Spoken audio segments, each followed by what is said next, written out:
welcome to the EY Sustainability Matters podcast, our regular look at ESG and sustainability topics and how they impact businesses around the globe.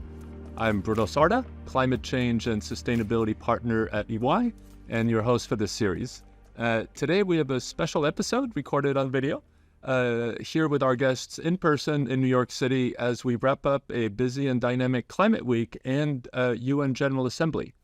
And we're here to talk about the upcoming 28th UN Climate Change Conference of the Parties, more commonly known as COP28. And the conference will spend 2 weeks, starting November 30th in the United Arab Emirates city of Dubai, where global decision makers, policymakers, thought leaders from all over the world will gather with a mutual aim to discuss the urgency of climate change, related decisions, and the need to drive global transformation for a climate-resilient world. And this year's COP marks several important milestones that we will touch upon today with our guests. It's been 7 years since the Paris Agreement was adopted at COP21. Only 7 years remain to cut emissions in half by 2030 in order to remain on target to limit global warming to 1.5 degrees Celsius.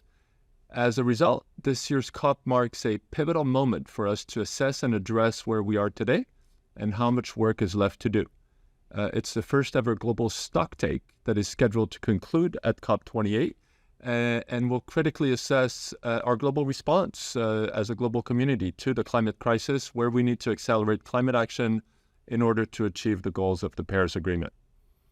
And while a large focus of this year's events will focus on the Global Stocktake assessment, there will also be a focus throughout on the cross-cutting themes of technology and innovation, inclusion, frontline communities, and finance. All of this important discussion and discourse will take place in a year where we are seeing and living through the effects of climate change in real time. This past summer alone has been one of extremes. Canadian forest fires suffocating the U.S. Northeast, Maui fires or Libya floods, and many other tragic and devastating climate-related events. So what can we do now, especially businesses, to address the crisis? What are events like COP important for businesses and policymakers alike? How can we address the gaps in the pace and scale of progress and drive meaningful climate action forward? Did decisions from last year's COP influence corporate responsibility strategies across the world in the past year? These are just some of the questions that we will explore today with our guests. And with that, I'm very glad to introduce my esteemed colleagues, Amy Brachio, EY Global Vice Chair for Sustainability, and Matt Bell, Head of our Global Climate Change and Sustainability Services. Welcome to you both. Great, thank you. Thanks. We're going to discuss this extremely both important and urgent, timely topic. Matt, I'm going to start with you. As I mentioned earlier, this year's COP will be the first since the Paris Agreement to formally evaluate progress on the world's efforts to address and adapt to climate change through this process known as the Global Stocktake. So what does this mean, and what are we likely to learn from that? Yeah, thanks, Bruno. Look, the Stocktake is a really interesting process. Let's go back a little bit. So we've just had the 6th assessment report, the synthesis of all the climate science that tells us where we're heading. And it looks like we are not heading towards the Paris Agreement, right? We are definitely not going to keep within the 1.5 degree hope or even the 2 degree, expectation that was set in Paris in 2015. The global Stocktake is the first chance for us to actually understand at a country-by-country level how we're progressing. So each country has made a commitment around their nationally determined contributions. That is basically their plan. What are they going to do out to 2030 that enables them to hit their long-term trajectory of net zero? And this is the first chance that we take a really critical look at how we're going. Amy, COP28 attendance is expected to be maybe as high as 90,000 people, which would be twice as much as the last COP, which was already the biggest COP. What does that mean? Is that good? What is that likely to achieve? Great question. And I think that what I would say is that it's good with balance. And so what I mean with that is that we cannot lose what the heart of COP is all about, and bringing together the parties to make sure that we're making the progress to 2030 that the world needs us to make. But the reason why I say it's good, because not all those people will be in there negotiating, right? Why I say it's good is we need the attention. We have an urgent situation in front of us, and we need to make sure that there's appropriate collaboration beyond just government officials to get it done, as well as attention on the matter to make sure that there's the accountability to make sure we bring it to light. Yeah, for sure. And I mean, maybe if I can stay with you, you meet and talk to clients all over the world. What are you hearing from them? Why are they going? What are they expecting to either do or see out of it? Yeah, so I think for many of our clients, they feel it's very important for them to be a part of the dialogue. But those that are choosing to go are those that feel that they can have an authentic impact, because it's not something that you go as sort of a tourist activity. And so where I'm seeing our clients really intent on going is when they feel like they have a role to play in driving action forward. Going back maybe to COP27 for a moment, maybe with you, Matt, we discussed last year's COP.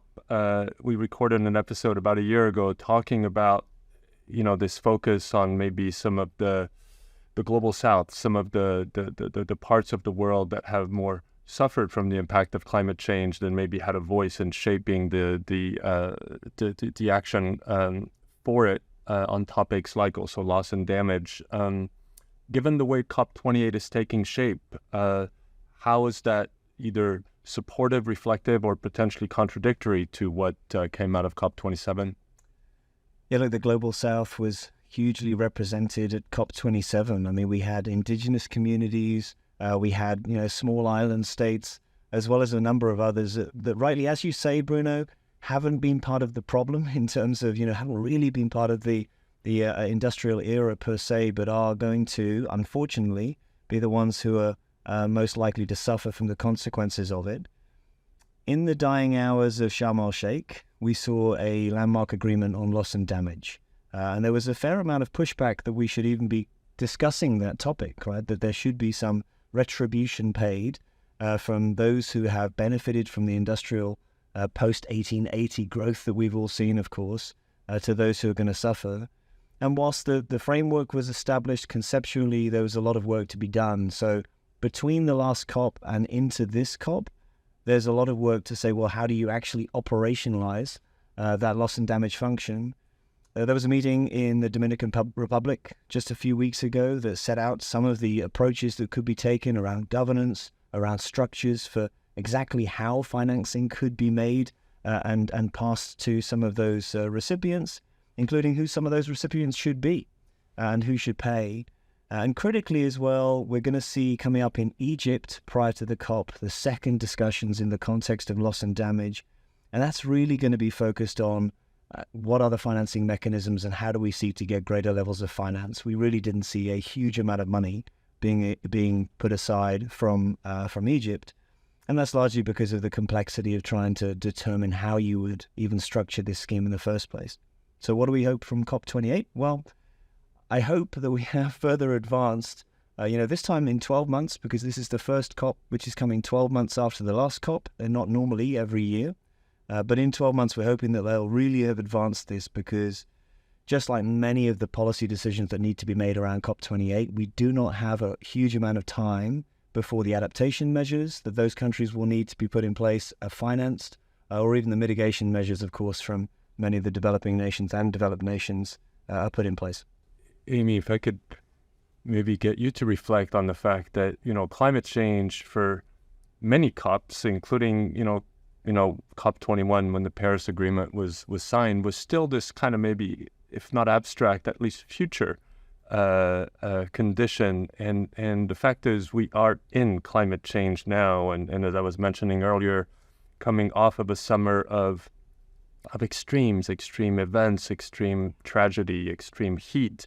How does that potentially change or add to either the urgency or the dialogue at COP? Yeah, I had an opportunity to participate in a lot of different sessions as part of New York Climate Week. And I heard a climate scientist say that even though she had been studying this for years, she and her colleagues still found what happened this summer to be shocking, but not surprising. And the shocking part is because you can't go a day without seeing these tragedies and the real impact it's having on people's lives on a day-to-day basis. But not surprising because it is what the models have been saying for quite some time.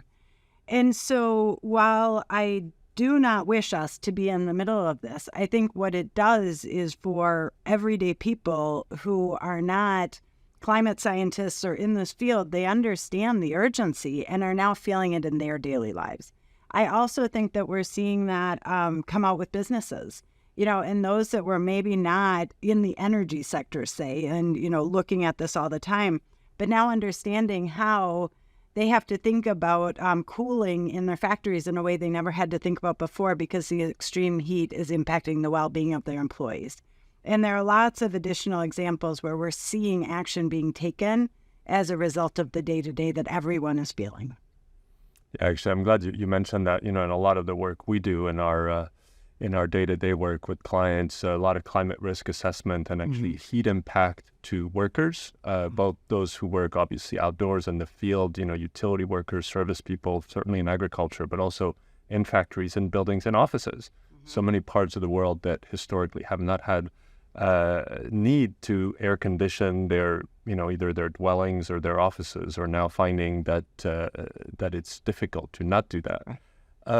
Matt, maybe if I could also add to this kind of layered context of COP, all of this is also happening in a time of global tension. We still have this conflict in the Ukraine. We have, continued problems with things like inflation, this pandemic that's still kind of lingering. We hear from many clients a little bit of economic uncertainty and not always sure exactly how much or how fast to deploy capital. How does all of that, again, kind of potentially impact the trust and collaboration needed to make an event like or a convening like COP28 success? It's not an easy question to answer clearly. I think in truth, and look, this is obviously my view, but I think it's balanced in both directions. It's positive and it's negative, right? We have clearly seen the policy responses, the immediate policy responses to international conflict and access to gas, particularly through winter months, to make sure that, nation states are looking after their people, which is counter to what we need to do from a climate perspective. It's understandable, but it's unhelpful in the COP context. At the same time, though, I think what we've seen with all of this disruption, and whether that's, the Inflation Reduction Act here in the US, which does two things. It obviously incentivizes business. It also helps to shore up domestic production of new parts of the economy that are going to be bigger into the future, where we are quite reliant at the moment on international sources. So what it's done is it's done two things. I think it's highlighted that we are subject to knee-jerk responses to climatic events or to political events. At the same time, I think it's really kind of underlined the importance of a transition to a low-carbon, net-zero carbon economy for every single country that wants to have a competitive advantage into the future. And so, Amy touched on this earlier in the context of, why are we hearing our clients going to the COP? I think it's because there's now a recognition that we've had, 27 going into the 28th COP, and we aren't on track. And really, business has been informed as part of that process. They now actually need to be fundamentally driving the transition. So I'd take an optimistic view on it, because I think a lot of these factors, whether they are environmental, as we were talking about, whether they are political or they're geopolitical, ultimately they all underline the same factor, which is we are operating under one natural resource, one planetary resource. We need to use finite resources carefully, and we need to make sure that we're protecting our future generations. So on that topic of, this is not the first one of these. In fact, they're numbered, so it's easy to follow. We've seen a lot of commitments, a lot of promises, a lot of statements, a lot of speeches that have encouraged, but where maybe the follow-through hasn't always been there. So kind of taking these commitments, these promises, maybe, Amy, have we seen that accountability and follow-through from countries changed recently, maybe especially with more involvement from business, and how can we, in our role and working with, the world's largest organizations, potentially do more to encourage action? Yeah. So what's clear is we're not on track. And so, I mean, the hope of staying within 1.5 degrees, I think no one wants to say we can't get there, but I think we're starting to get pretty concerned we won't get there. And that has real meaning for the livelihoods of millions, right? And so we've got to move faster, and we've got to hold everyone involved accountable. But at the same time, we are seeing progress, right? So Matt referenced the Inflation Reduction Act. That is putting money in to help invest in the energy transition that we need, and that really needs that government support to be able to get done. We see out of the EU new reporting standards that because of the global nature of many businesses isn't just impacting those in the EU, but is driving greater transparency and accountability around the world. And so as some of those become further matured, I think that we are going to see this advancement. The other thing that we're seeing in talking to our clients is that our clients are authentically taking action. Now, notwithstanding all of the complexity and the environment in which they're operating, we're seeing them take this view of what are the risks that I need to manage, how do I need to change my product portfolio, and where are there opportunities for growth to be associated with the energy transition. And so I'm going to take all of those as hopeful signs. Great. No, for sure. Can I add to this, Bruno? So one of the things I think we often do is we rely on a policy context to inform us of where the world's heading. And if we have some political backlash, as we've seen in a few countries, in the last few weeks and months, we tend to think that all is lost. But actually coming back again to the people who are creating the emissions, ultimately the businesses that are driving those, we've seen 12,000 companies set net zero targets as part of their commitments that their boards have signed off of, that they have a fiduciary duty to meet. Half of those aligned to science-based targets. So I feel like there is a significant continuous momentum that we've seen from the business community at a time that we've seen some, and not many, frankly, but a few, political ripples. Oh, for sure. And kind of maybe staying on that topic. So just here in the past year, Amy, you were just mentioning, the European Union, we've seen either a rise or a maturing of frameworks of regulation. Now the policymakers, for sure, not leading, but maybe catching up to capital markets and business and the way we've been trying to organize information and price, or at least make risk more visible. So all of this kind of attention to regulation, mostly aimed at disclosure rather than, performance or ambition. How does this relate to the stocktake that will take place at COP28?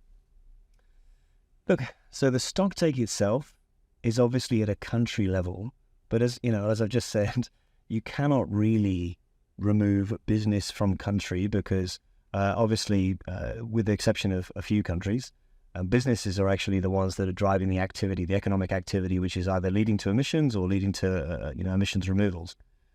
Now, we talked about the fact that we are seeing a huge amount of regulatory pressure and actually voluntary initiatives like the IFRS's, ISSB, the Sustainability Standards Board, setting up their own standards around sustainability. What it is doing is it's allowing a common framework for organizations, firstly, to think about risk, to show that they're embedding that in their risk management practices as well as their strategy setting practices, and then to transparently disclose on that. That's really important for a few reasons. The first is, unless the providers of financial capital, whether that's investors or even debt providers like the banks, unless they actually know the organizations that are going to be piloting their way towards this green economy and therefore optimizing and being the recipients of the benefits of it, but also those who are going to better manage the inevitable risks of the climate change that we have baked in, they're going to want to put their money there. So the transparency is going to help capital markets to put money into the organizations that are going to help us to accelerate towards a climate future that we can live within.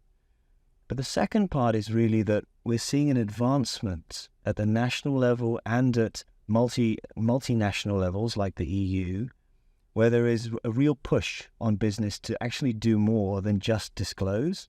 It's actually putting pressure on them to do things. So, and that's a little bit of a change.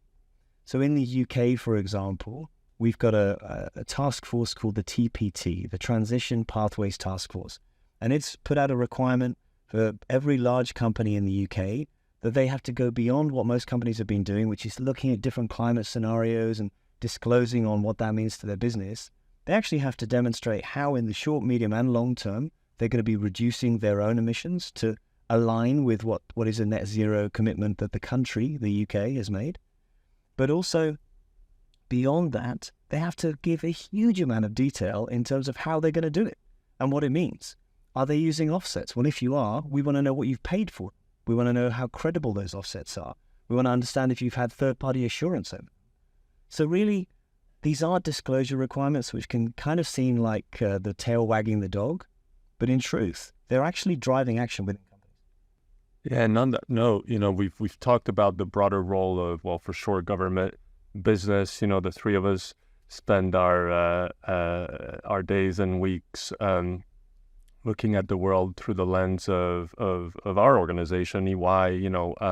Amy, maybe you can speak to kind of EY has a special role actually at COP28 in this context of helping organizations, really organize their information, align their commitments to their capabilities, and present themselves to regulators or financial markets or their own employees or customers.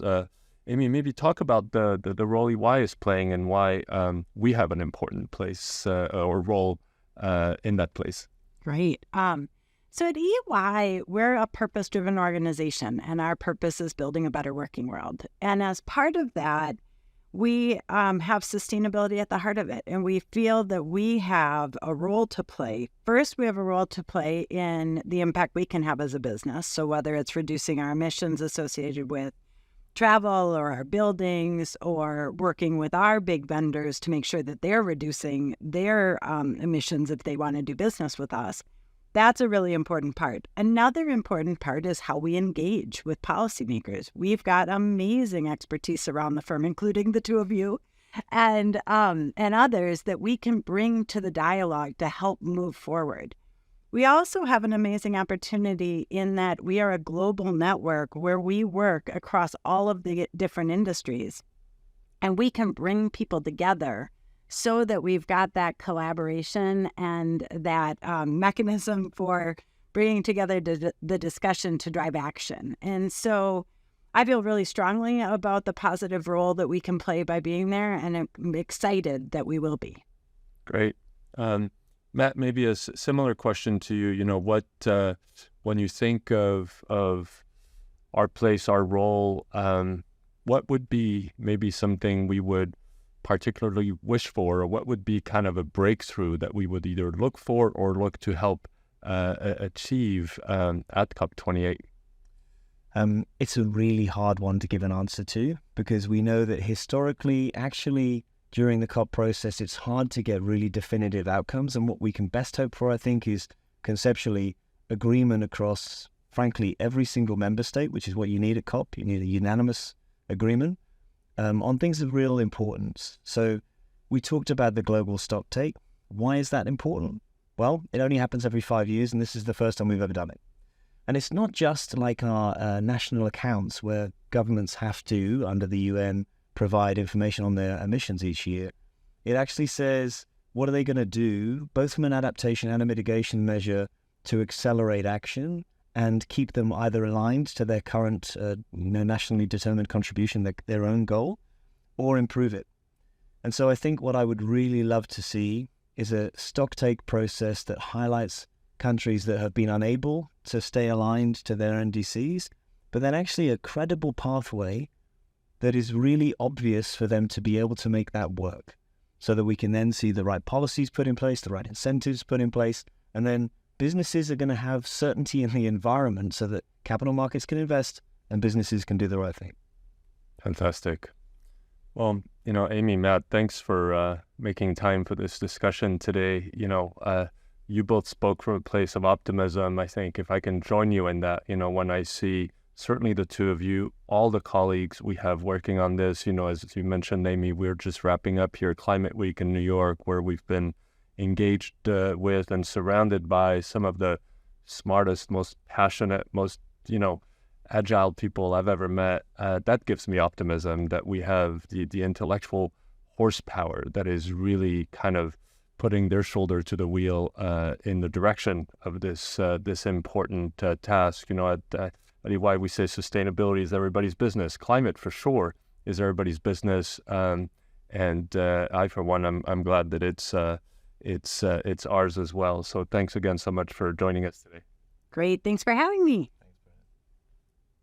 As I said at the beginning of the episode, this is the Sustainability Matters podcast. You can find all past episodes of the show on EY.com or wherever you get your podcasts. You can also now find the most recent episodes of our show on YouTube. And thanks for listening. If you enjoyed this episode of Sustainability Matters, we'd love for you to subscribe. Ratings, reviews, and comments are also very welcome. So please also visit EY.com, where you can find a wide range of related and interesting articles that will help put these bigger topics in the context of your business priorities. I look forward to welcoming you on the next episode of Sustainability Matters. My name is Bruno Sarda. You can find me on LinkedIn and feel free to connect with me there. Thanks so much for listening.